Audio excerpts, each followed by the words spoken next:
India's democracy has been put to shame because today the parliament, which is the heart of democracy, witnessed unprecedented scenes of violence.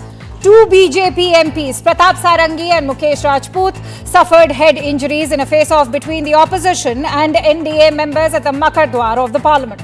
The BJP has accused Rahul Gandhi of pushing senior party members, while the Congress leader has denied the charge. He claims that BJP members were blocking the entrance as he attempted to enter the parliament, and that he had been blocked by other MPs. The Congress has called it a farcical drama, criticizing the BJP's Save Ambedkar Virodhi Amit Shah mission.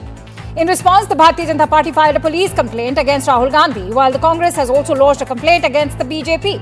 The alleged BJP leaders misbehaved with Congress chief Mallikarjun Kharge. Now, amid this face-off, the Bharatiya Janata Party's Nagaland MP, Fagnon Konyak, has alleged that Congress leader Rahul Gandhi misbehaved with her.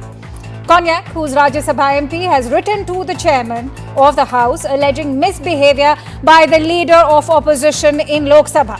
The BJP is calling it an insult to democracy, the Northeast, and the women of the nation.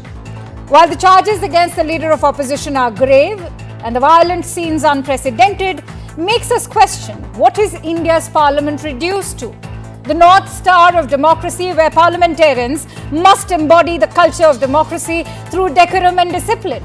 Is this the site of injured MPs, representation of the highest aspirations of we the people, our desire to seek a better life, dignity, social equity, and a sense of pride in belonging to a nation, a civilization that has always valued deliberation and contemplation over war and aggression? Is this democracy? Let me, on that note, also break down for you what in fact began as a peaceful protest took an ugly turn, with the BJP and the Congress embroiled into protest versus counter-protest, even a scuffle, and an FIR versus FIR by the NDA versus the opposition. BJP MP Pratap Sarangi has claimed to have been assaulted by Rahul Gandhi, indicating this physical altercation or even aggressive interaction that took place during the proceedings. Rahul Gandhi has countered that by claiming that he was manhandled by BJP MPs, suggesting that he was the one subjected to rough treatment during the entire incident. BJP MP Mukesh Rajput has claimed the assault by Rahul Gandhi, adding another layer to the allegations of physical aggression by the Congress MP. On the other hand, Congress President Mallikarjun Kharge himself claims that he was manhandled by BJP MPs, countering the BJP accusations with his own assertion of this treatment. Meanwhile, BJP MP Fagnon Konyak has accused Rahul Gandhi of misbehaving with her while she, along with other MPs, were protesting below the staircase of the parliament.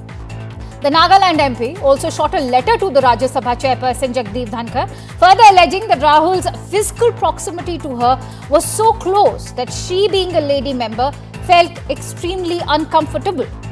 Backing her brother was Congress MP Priyanka Gandhi, who pinned the blame on BJP MPs, asserting that she was physically attacked or treated harshly by BJP members. Now, what is this further leading to? Upping the ante against Rahul Gandhi, BJP leaders Anurag Thakur, Basari Swaraj and Hemang Joshi have filed an FIR against Lok Sabha leader of opposition for the parliament chaos. They have named Rahul Gandhi as accused number 1 in their complaint to the Parliament Street Police Station. Let's also take you through what are the charges under which the Congress MP has been booked. Section 109, which pertains to attempted murder. Section 115, voluntary causing hurt. Section 117, concerning voluntary grievous hurt. Section 125, an act of endangering the life or personal safety of others. Section 131, which is use of criminal force. And Section 351, which is criminal intimidation. That's the big question we will be posing to our guests today. Is this the end of democracy in India's parliament?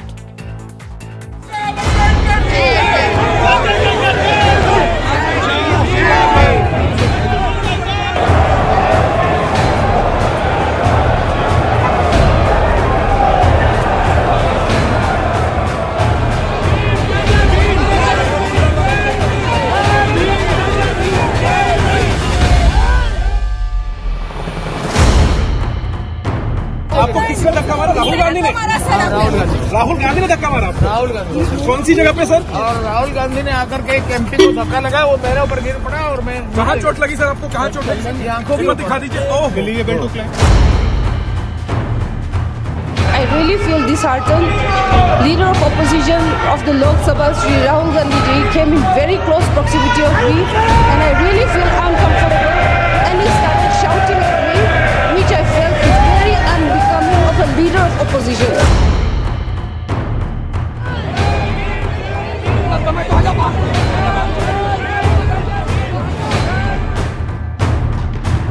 Parliament अपना शारीरिक ताकत दिखाने का कोई platform नहीं है, ये कोई कुश्ती का अखाड़ा नहीं है। राहुल गांधी ने भारतीय जनता पार्टी के 2 एमपी प्रताप सिंह सारंगी जी और मुकेश राजपूत जी को बहुत बुरी तरह घायल कराया।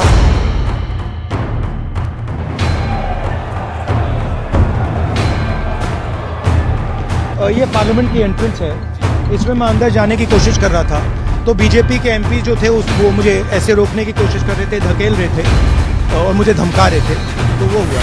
धक्का मुक्की से हमें कुछ होता नहीं है। आपके साथ धक्का मुक्की हुई है? हम महिलाओं से तो डर गए।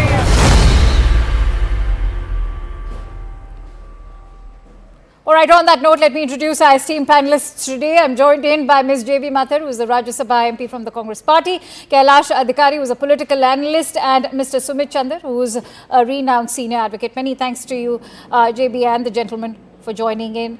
J.B., the big question that, of course, came to my mind when I was actually witnessing all those visuals, why didn't Rahul Gandhi pay a visit to the injured MPs in the RML hospital? We've seen Avdesh Prasad, who's a Samajwadi Party MP, he's in fact visited. And whether or not Rahul Gandhi is at fault, we can't say. So far, yes, it's in the ambit of accusations. But would you not agree that you are all parliamentarians first, opposition and the establishment later? Why didn't he make that visit today? So let me start by saying that this itself is BJP's agenda. They are creating, the conspiracy theories are being brewed in the labs of BJP, and the total deviation and deflection from what the nation should be discussing, and about the insult that has caused to Dr. Balasaheb Ambedkar, who is the father of our constitution, whom we all have utmost respect. So when Home Minister of the country insults Ambedkar, and then the BJP very by the conspiracy theory which they follow, has been in that mood and mode to deviate the topic, and that's exactly what's happening now. Even the channels, the media is not interested to discuss whether Home Minister should apologize, Home Minister should apologize and resign. J.B. Mathur, I totally leave that for you to take up during a debate in the parliament, which is your right to do so as part of the opposition. But would you not agree that 2 legislators who were today, irrespective of whichever party they belong to, were grievously injured, and the leader of opposition did not even bother to check in on them? Do you not agree that in solidarity with other parliamentarians, he owed them a visit? In fact, look at the body language in those visuals. I'm not even going to get into that, but you please answer my question. Did those 2 legislators who were grievously injured not deserve a visit or even a phone call from the leader of opposition?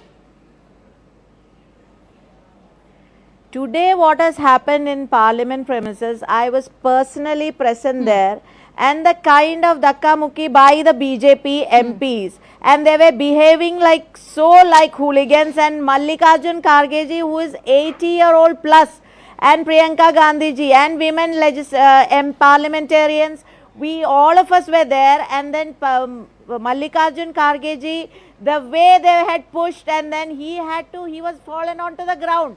So what is the kind of behavior that is coming out from the commotion? Has it ever occurred in the history of Indian Parliament that the ruling dispensation MPs are doing protest outside the Parliament and then creating? See, all these days we were protesting, we have protested in a manner which we should be protesting. Not like this commotion. Is this how you protest? Is this how you protest? This is what Mr. Sarangi is saying, that he's been injured by Rahul Gandhi, the leader of opposition.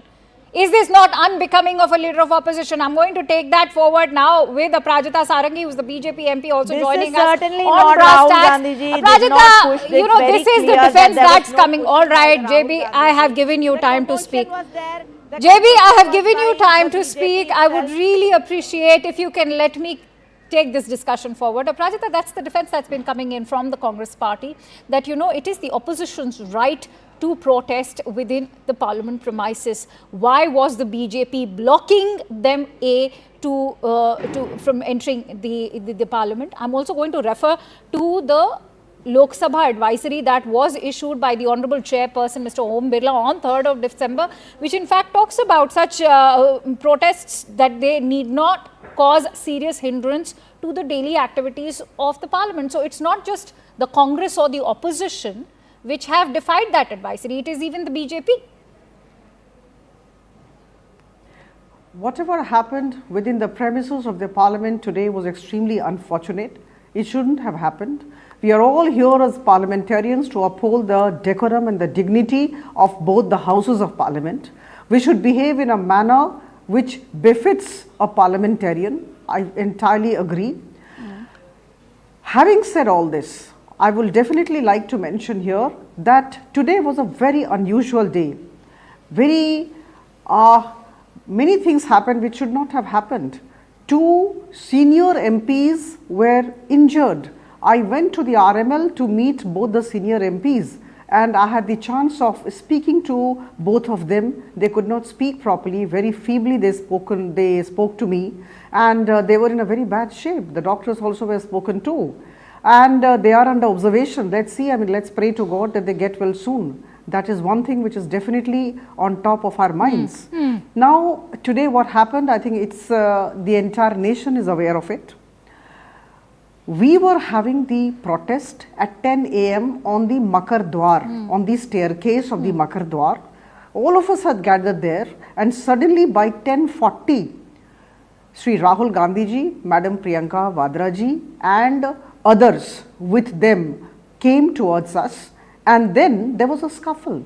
And in fact, we were very much there. They tried to push through, but then let me tell you very candidly that there were security personnel who requested Rahul Gandhiji and Priyanka Vadra ji to take a particular path where there were no people. But they insisted, especially Rahul Gandhiji insisted that he would go inside the peaceful demonstrators arena. And that's how it took place.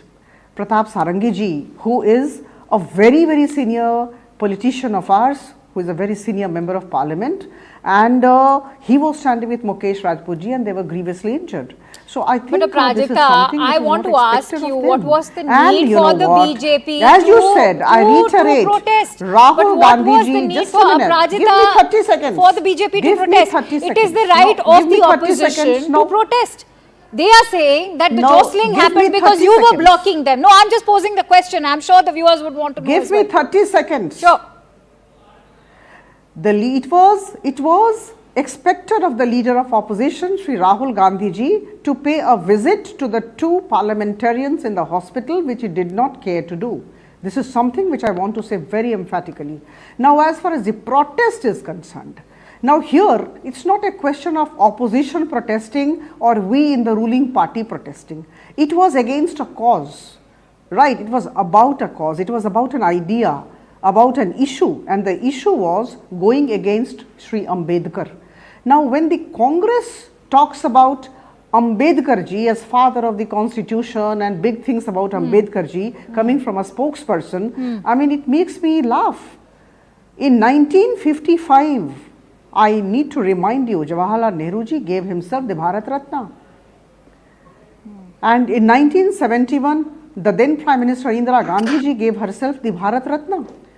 In 1956, Sri Ambedkar ji died, but he was given the Bharat Ratna by a non-Congress government in 1990, but this government had been supported by Bharatiya Janata Party, and for many, many years. I want to go to the other guests as well. I want to go to the other guests as well. But JB Bathir, I'd give you time for a rebuttal because, you know, your party has been demanding an apology from the Honorable Home Minister, Shri Amit Shah, only because he said that BR Ambedkar's name is being used like a fashion statement. by the opposition. You are now demanding an apology for that statement. Does your party not owe an apology to those grievously injured MPs? And would you not like to lead by an example yourself, by setting that example, and as Mahatma Gandhi said, be the change you want to see?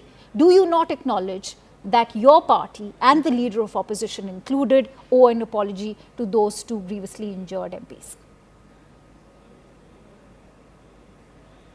First of all, Dr. Ambedkar ji himself has said that it is because of Congress party that constitution itself was drafted.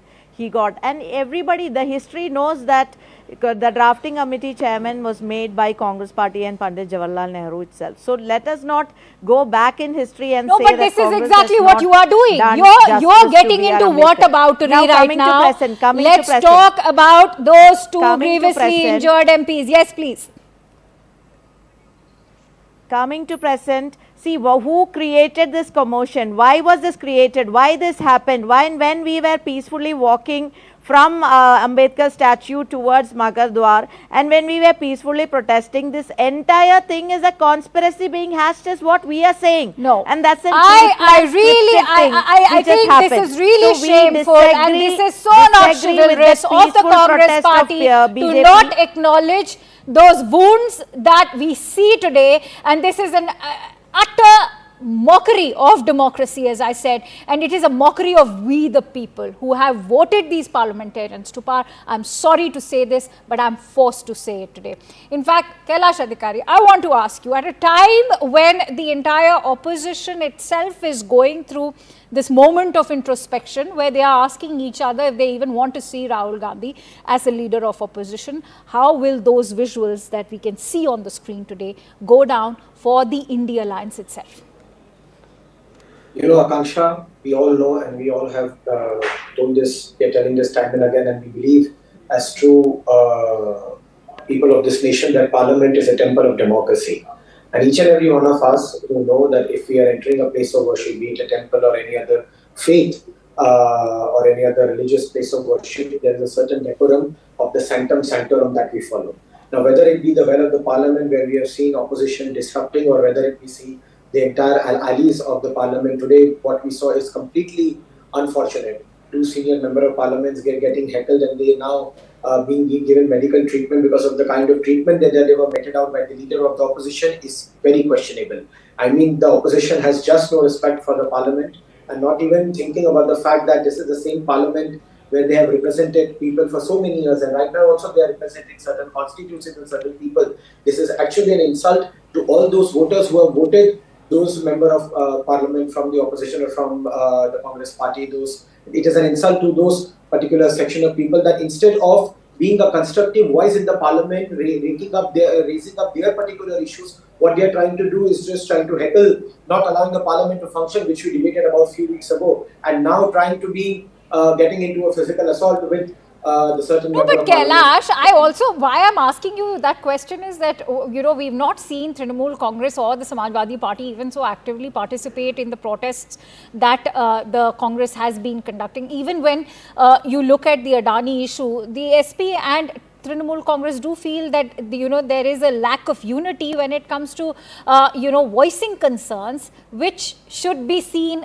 you know, as far as the opposition is concerned, whether it is issues of unemployment, whether it is issues of poverty, or even what's happening in Bengal, there is a lack of unity at such a time. I'm asking you about the timing. Yes. How will this go down? You know, I completely agree with you, Akanksha. There has been lack of unity, not even now, but from day one. And this we have debated time and again. Be it the kind of seat sharing, or be it all the parties that they are speaking against each other from the part of the India Alliance. And I have been a complete advocate of the fact, and I have shared this on your broadcast since day one, that the India Alliance is nothing but it's a forced coalition of certain power-hungry people, of certain opportunist people who are just there together to serve a certain political gain or a political opportunity. That too, if it arises, if it does not arises, the very next moment they will leave each other. So, Prajita, if we could have, you know, an Avdesh Prasad from the Samajwadi Party pay a visit to the two MPs, do you not think that, it is time that, perhaps even Congress, if not tenders in an apology, maybe shows some solidarity? Because that is the first question that I raised, and I asked JB also, that perhaps we are the establishment and the opposition later, but first you're looking at your role, everybody, even JB, as legislators first.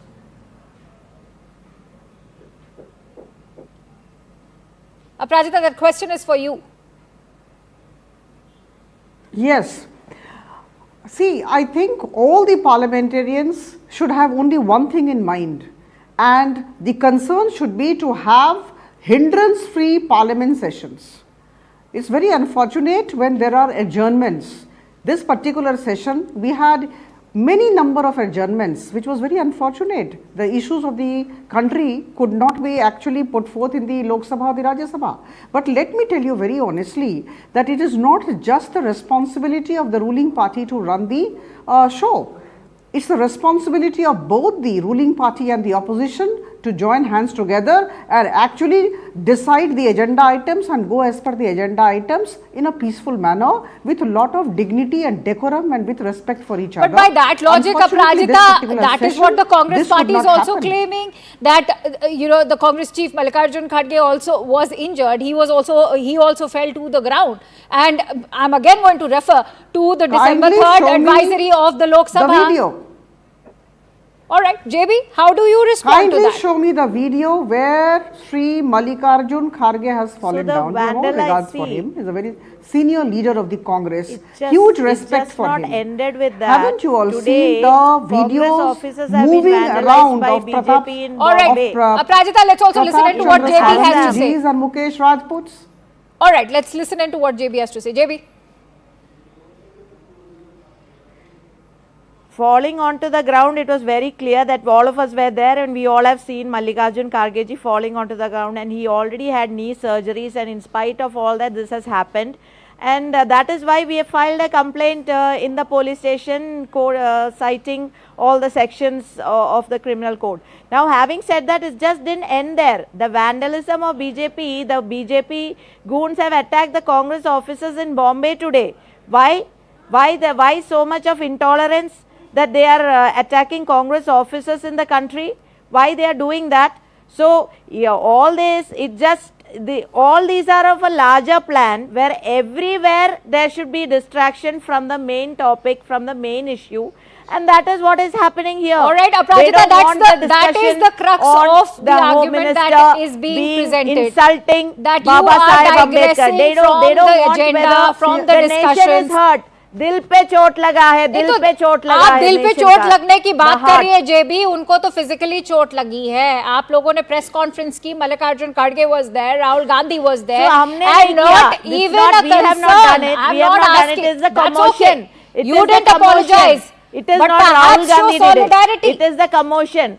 And then their own speaker says they're maintaining, and the BJP itself comes and stands and protests. Aprajita Sarangi, how do you respond to that? That this is a diversionary tactic, it's a farcical drama, and that those officers are being attacked by BJP parliamentarians of. It is very unfortunate that two parliamentarians of Bharatiya Janata Party are in the hospital. We are all extremely sad about it, or all these people are engaged in debates and trying to justify their actions. Who can justify Congress's action today? Let me know. We were from 10 o'clock on the staircase of the Makar Dwar. They came at 10:40, and there was enough space to go to the Lok Sabha without disturbing the peaceful demonstrators. Why did they crash into the demonstrators? That's the question. That's the sole question. And isn't it the responsibility of the leader of the opposition to go to Pratap Sarangi ji and see him and ask him as to how he is feeling right now? I mean, this is humane. This is expected. This is one part. And number two, please don't say that our government is just engaged in this kind of scuffle all over the country. Please don't say that. Otherwise, we would not have one Maharashtra and we would not have one Haryana. It's just because people like the working style and the ethics and the principles and the ideology of our party and Prime Minister Modi. So I think please don't get into that. You have absolutely no relevance in the country, and absolutely I think everybody knows what has happened to the Congress. And all these tactics, all these standing on the Makar Dwar every day, obstructing our going to the Lok Sabha. People like us, 10 o'clock, 10:30, 10:40 we would go, and all these people with placards would be standing on the Makar Dwar. All right. No, it is not anybody's property, not a property of the Congress. All right, I think JB it is everybody's Mathur, how do you thoroughfare. respond to that, All the given parliamentarians that are this is fighting not for just every the day staircase. we will stand for upholding the values of the constitution, and also for Ambedkar we will stand Today, stand but ours what- to what- stand no, our no, no, day no, and Aparajita, stand at all. what are To speak in your the defense. values of the No. Constitution? I want to ask you, JB Mathur, what are the values of the Constitution for the parliamentarians? Is there not a code of conduct? Is discipline not part of it? What values are you talking about? Is it not unbecoming of a leader of opposition to in fact turn his back when he sees that one of the senior MPs has been grievously injured and not to even bother to check in on them? Are those the values that you are upholding and that the leader of opposition from your very party is upholding? We stand by the values, we stand by ethics, and Rahul Gandhi is one leader and one person who has always followed ethics in life and who always respect elders. All right, so let's talk about ethics now, JB Mathur. I want to ask you, you have a lady MP. Now, with concocted stories, if BJP comes up with, You have a lady MP from Nagaland, you have a lady MP from Nagaland, you have a lady MP from the Northeast, an entire portion of the country which your party feels very vociferously about, including the leader of opposition. He's paid visits over there. And if she says that she feels offended by the way the leader of opposition made her feel uneasy today, what is the responsibility of the leader of opposition today? Does she not owe an apology? Why are we talking about selective apologies? You are wanting an apology from the Home Minister, but when it comes to extending an apology... I will not agree that Rahul Gandhi ji is one leader who has always shown respect to women, always had empathy, always respect elders. So don't try to portray the image of Rahul Gandhi as a disrespectful person. That we will not agree to that. This is all stories, different scripts written, a string of scripts just to project a different image of Rahul Gandhi, which is not true. Aparajita, why nation also understand that Rahul Gandhi is somebody who has utmost respect for women. That's a question I'm taking with Aparajita. Aparajita, why didn't the MP in fact go ahead with a formal police complaint as was done by the other BJP MPs? No, see, she has already spoken to all the TV channels. FIR has been lodged as far as the other part is concerned, getting into the peaceful demonstrators. So I think police will investigate. Police has been requested to investigate into the matter, look into the footages of all the cameras, all the CCTV, and things will come to light. And then I'm sure the Lok Sabha Speaker will take action as deemed fit. All right, that's why, Sumit Chandra, I'd like to in fact close with your thoughts. Thank you for so patiently awaiting your turn, but I come to you last because you have the most important and crucial say right now. How strong is going to be the BJP's case? Because remember, as far as the allegations are leveled against the leader of opposition are concerned, are very serious. At the same time, the role of the CCTV footage, how crucial is that going to be now? Akanksha, case will be taken up by the investigating authorities. The evidence will be submitted. That's a process which will go on. That's a legal process. But what we need, you don't need a legal expert to tell everybody that ours is the largest democracy in the world. Whatever is happening in our parliament is watched by everybody in the world. True. So is this even right? And ironically, Dr. BR Ambedkar, when he was introducing the constitution, he said something which is so apt and relevant for today's situation. He said that however good a constitution may be, if those who are implementing it are not good, it will prove to be bad.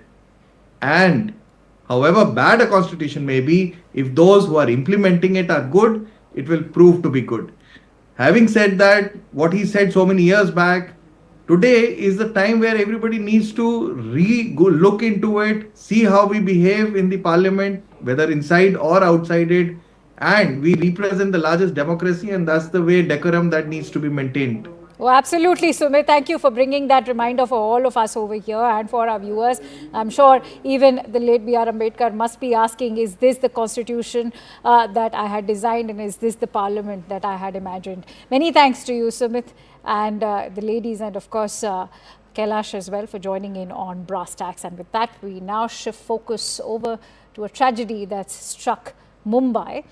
A joyride to Mumbai's Elephanta Island turned into a tragic disaster when a speedboat crashed into a passenger ferry near Gateway of India on Wednesday. Now, the incident sparked panic among passengers who were taken aback by this sudden collision. So what really happened? Let's also give you a sense of what exactly happened that time. The Nilkamal ferry, as it was called, departed from Gateway of India, carrying passengers to the popular tourist destination. The ferry to Elephanta Caves is about an hour long and runs as frequently as every half an hour. Elephanta Caves is known for its ancient cave temples and cultural significance. Now, a viral video captured the moments that were leading up to the Navy speedboat colliding with this Mumbai ferry. The footage shows the Navy boat racing towards the ferry, attempting a sharp turn before ultimately crashing into it near the Butcher Island, leaving 13 people dead.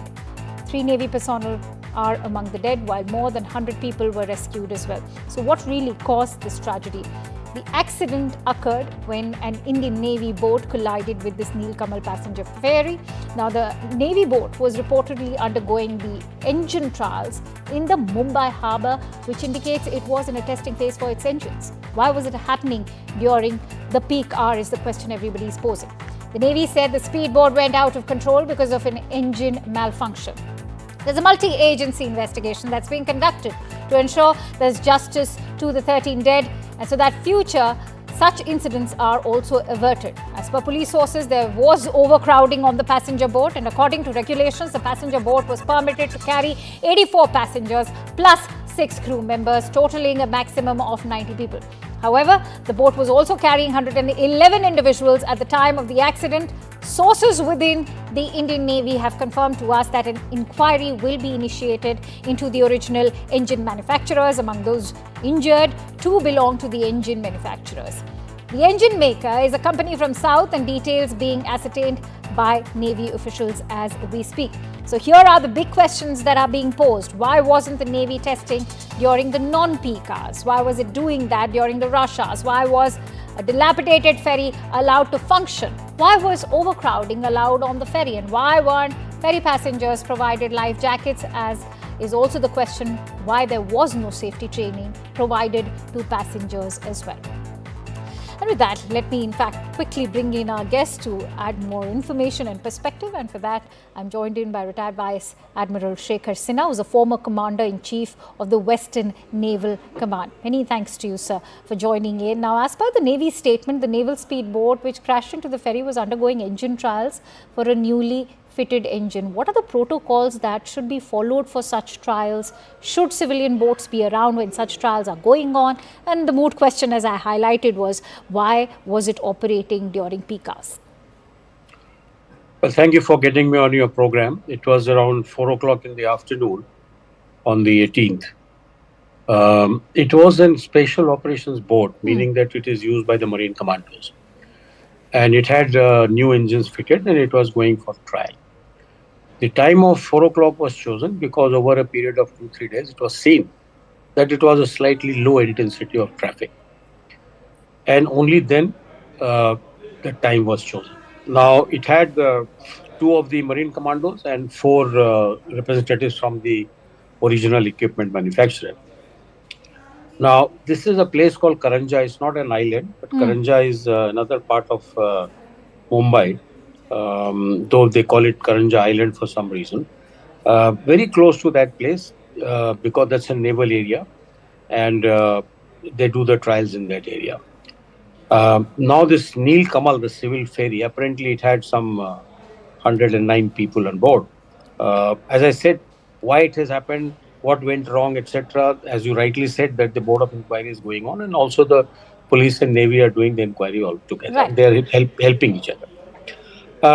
Now the ferry was en route from Gateway of India to Elephanta Island. Now what has happened is that during the process of trial, when the ship was boat was Nilkamal was sort of came pretty close, the chap started avoiding it by giving a turn, as you can see.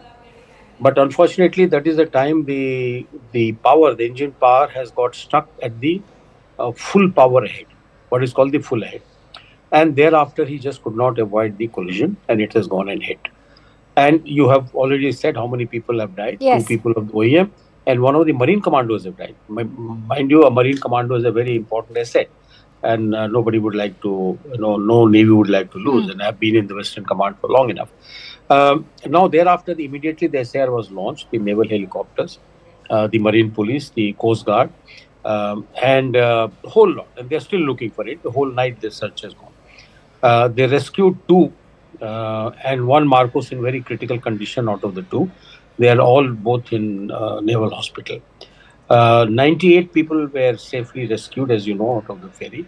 But 9 have deceased and 2 are missing. Search for them is still going on.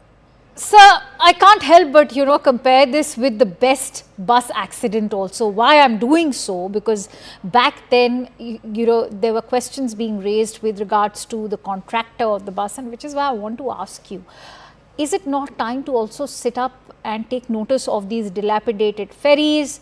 Are they adequately equipped for security measures? The other question that's also being raised is, why weren't those ferry passengers provided with safety training or even life jackets?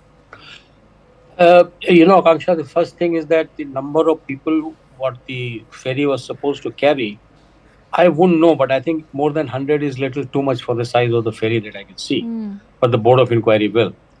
Every passenger, whether on a ship or a boat, on a warship, they are all supposed to be in possession of a May vest, as we call it, the life jacket. Right. It's called May vest.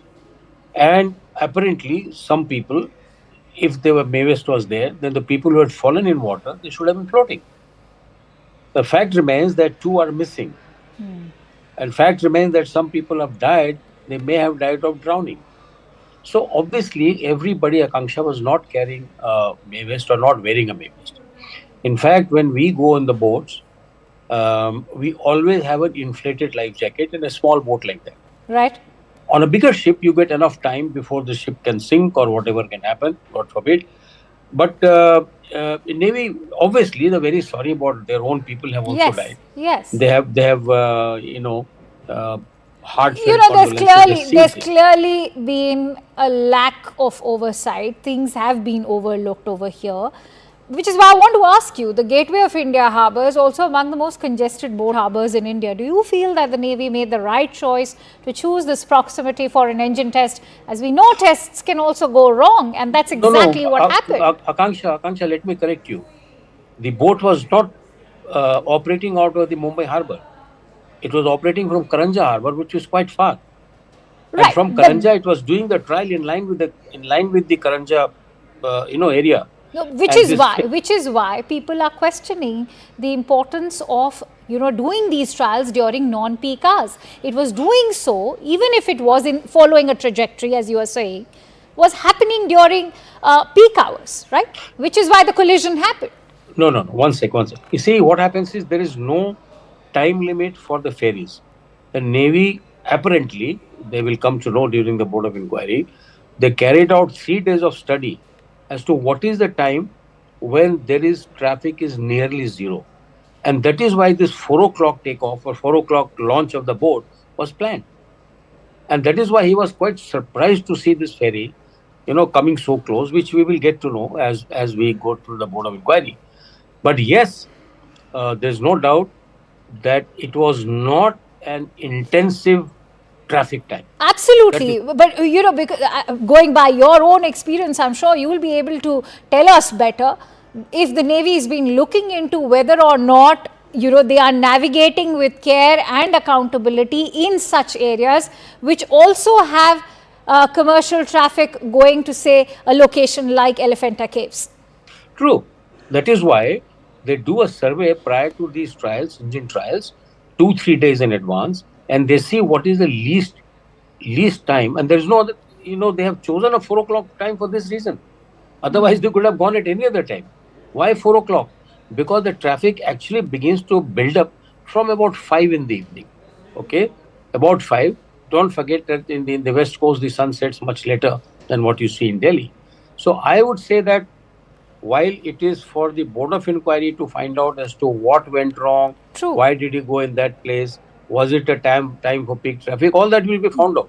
But as far as the Navy is concerned, they found 4 o'clock to be a suitable time. No, but that's exactly what I was coming to you, because reports are also indicating that they mostly conduct such trials in the mornings, which are non-peak hours. And as you rightly mentioned, that was not the case if they opted for 4 p.m. Having said that, let me come to my other question. Some reports are also saying that Navy, is conducting its boat testing during these non-peak hours, which, as I rightly highlighted right now, is in the mornings, and this was not the case. Is this something now that the Navy needs to look into going forward? I'm sure they will. They will look into every aspect and make sure that even these accidents which have happened, and it happened in actually non-peak hour as far as the Navy is concerned. 4 o'clock was not the peak hour as far as these traffic is concerned. But I'm sure Navy will look at another timing now. I'm sure. They will say, fine, why not early in the morning? But let me tell you, while the boat, timing is such, whereas the JNPT traffic, because that is the time of, the sea being absolutely still, the bigger ships begin to come in and come out, right?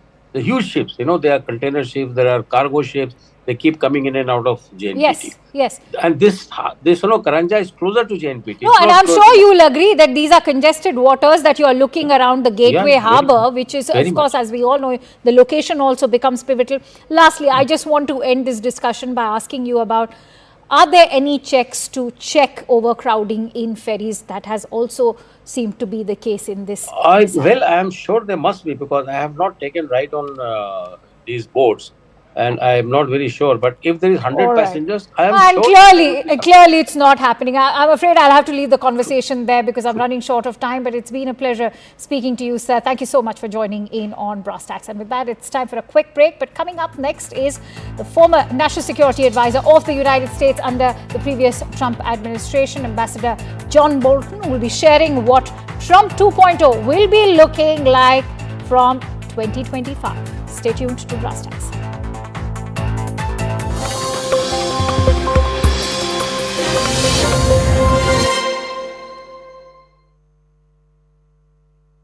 बाबा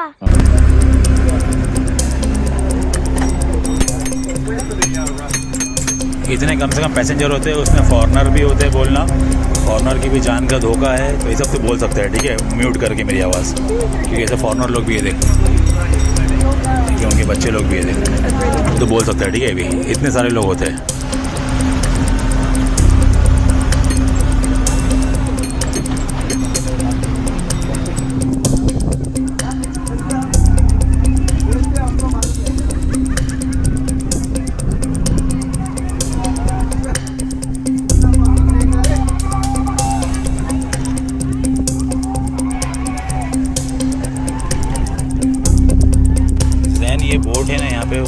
पलटी हुई है gateway से एलिफेंटा जाती है ना, जो तो एलिफेंटा से जो गेटवे आ रही थी पलटी हुई है.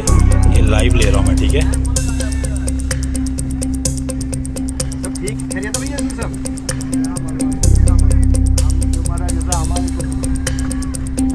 अपना पब्लिक को पूरा एक जगह पे बिठा के रखा हाँ मैं जाओ बाहर जाओ नीचे जगह पे बैठने को अपने पब्लिक को सबको बहुत नीचे बैठने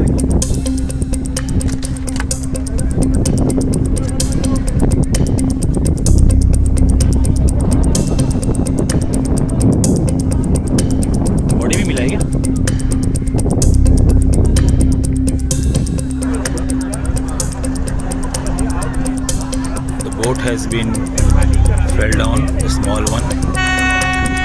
Everybody is coming to catch them. Gateway. अपने पीछे बैठो, अपने पीछे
करो।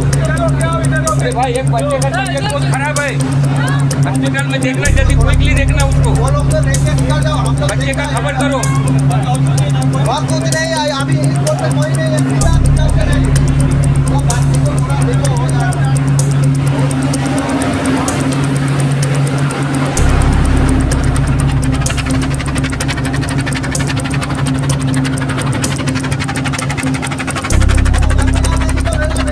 और बच्चे के साथ जो है उनसे कोऑर्डिनेट करो, उनको बताओ, उनको बताओ।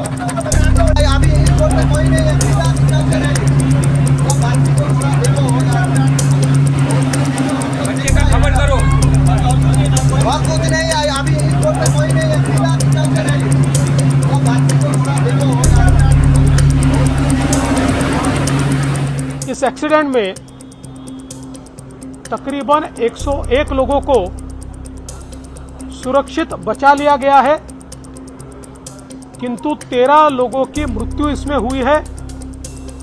शाम 7:30 बजे तक की ये जानकारी है। इन 13 लोगों में 10 सिविलियंस है और 3 नेवी के लोग हैं।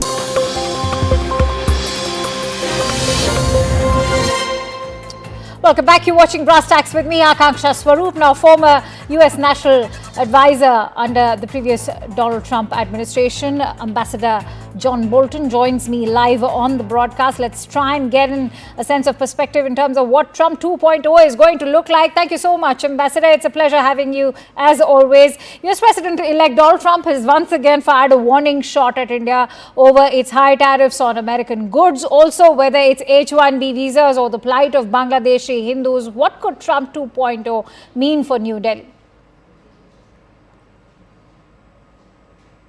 Well, I think this question of tariffs in a Trump administration is very important, and obviously important to trading partners around the world, because Trump keeps coming back to it. Now, I have to say, in the United States, a lot of Republican business people say, well, it's just a bargaining technique. He's not actually going to impose sweeping tariffs. It's just Trump's way. It's the way New York real estate developers do business.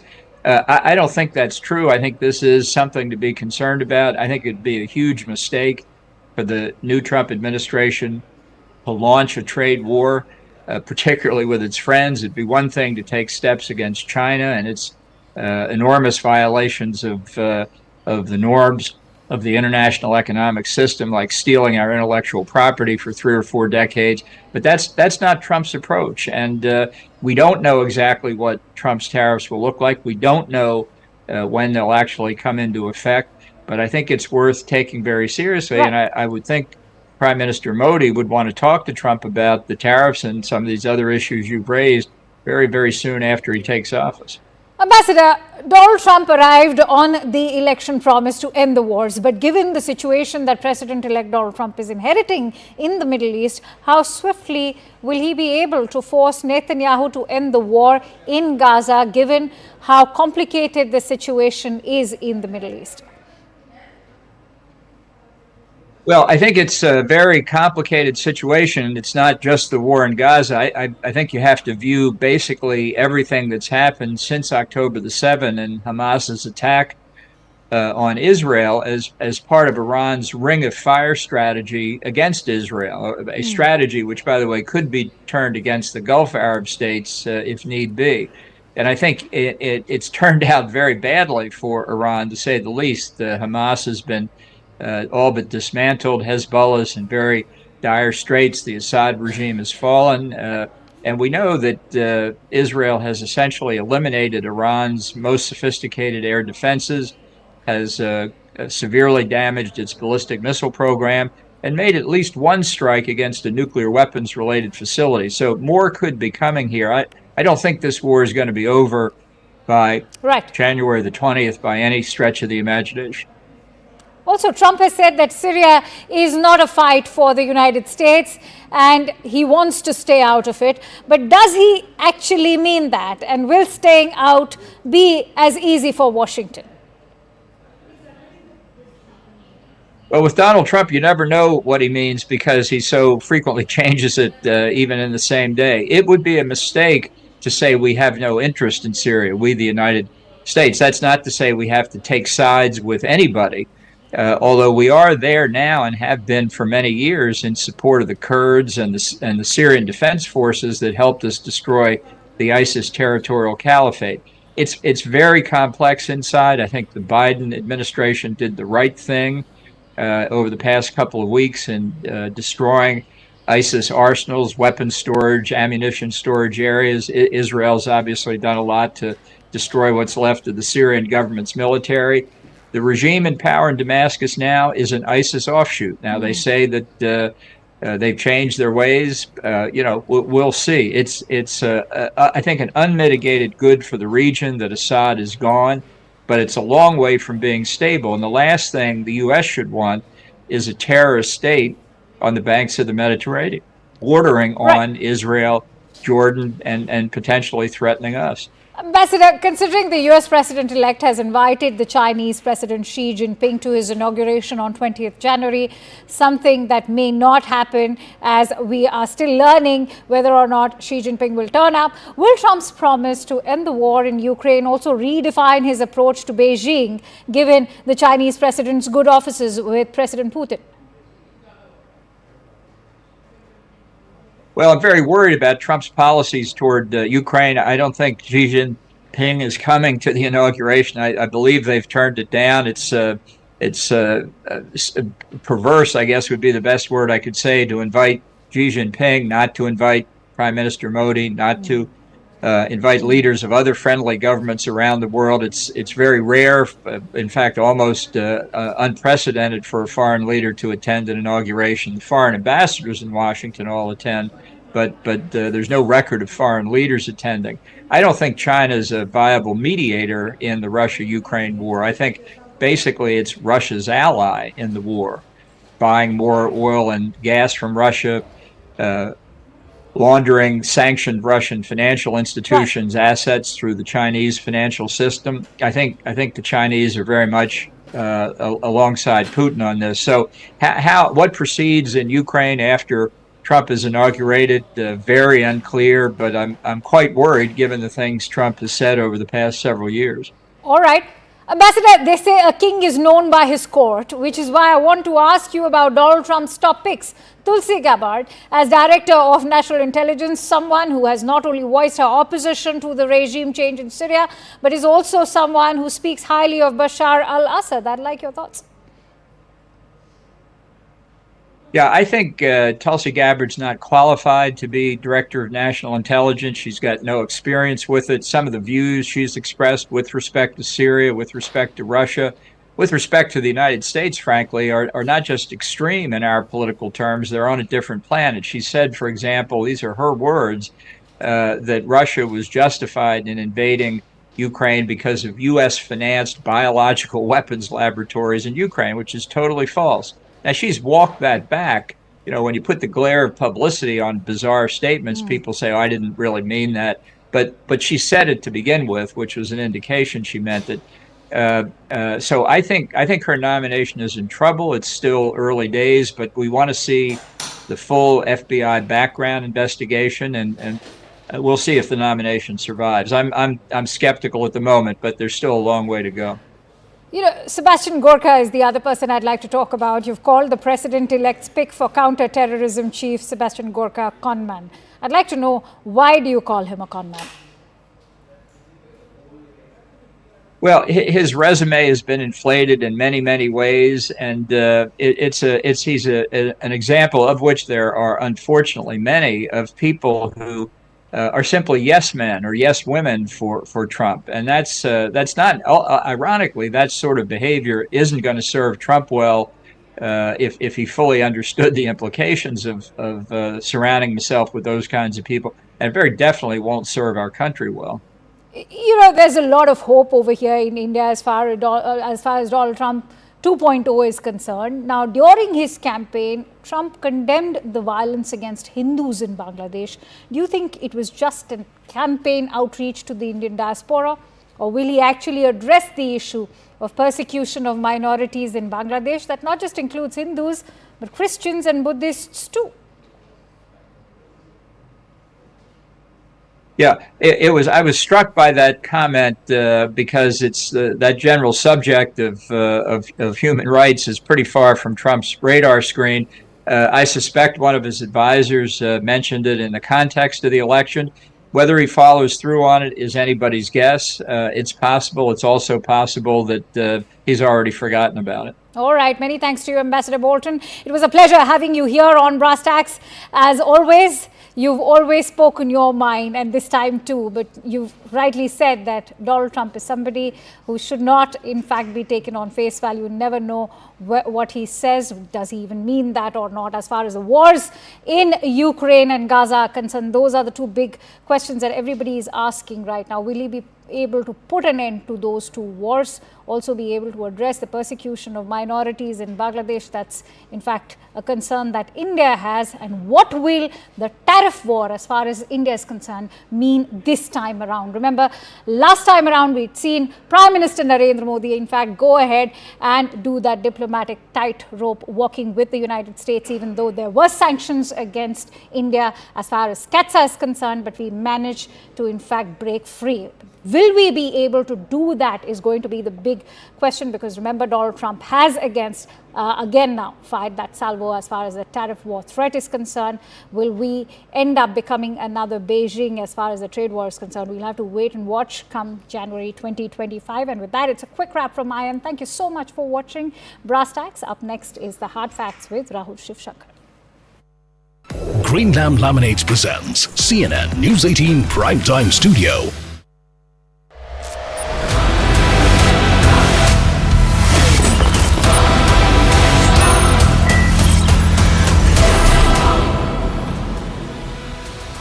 We're live from the CNN News 18 Primetime Studio, brought to you by Green Lamb Laminates.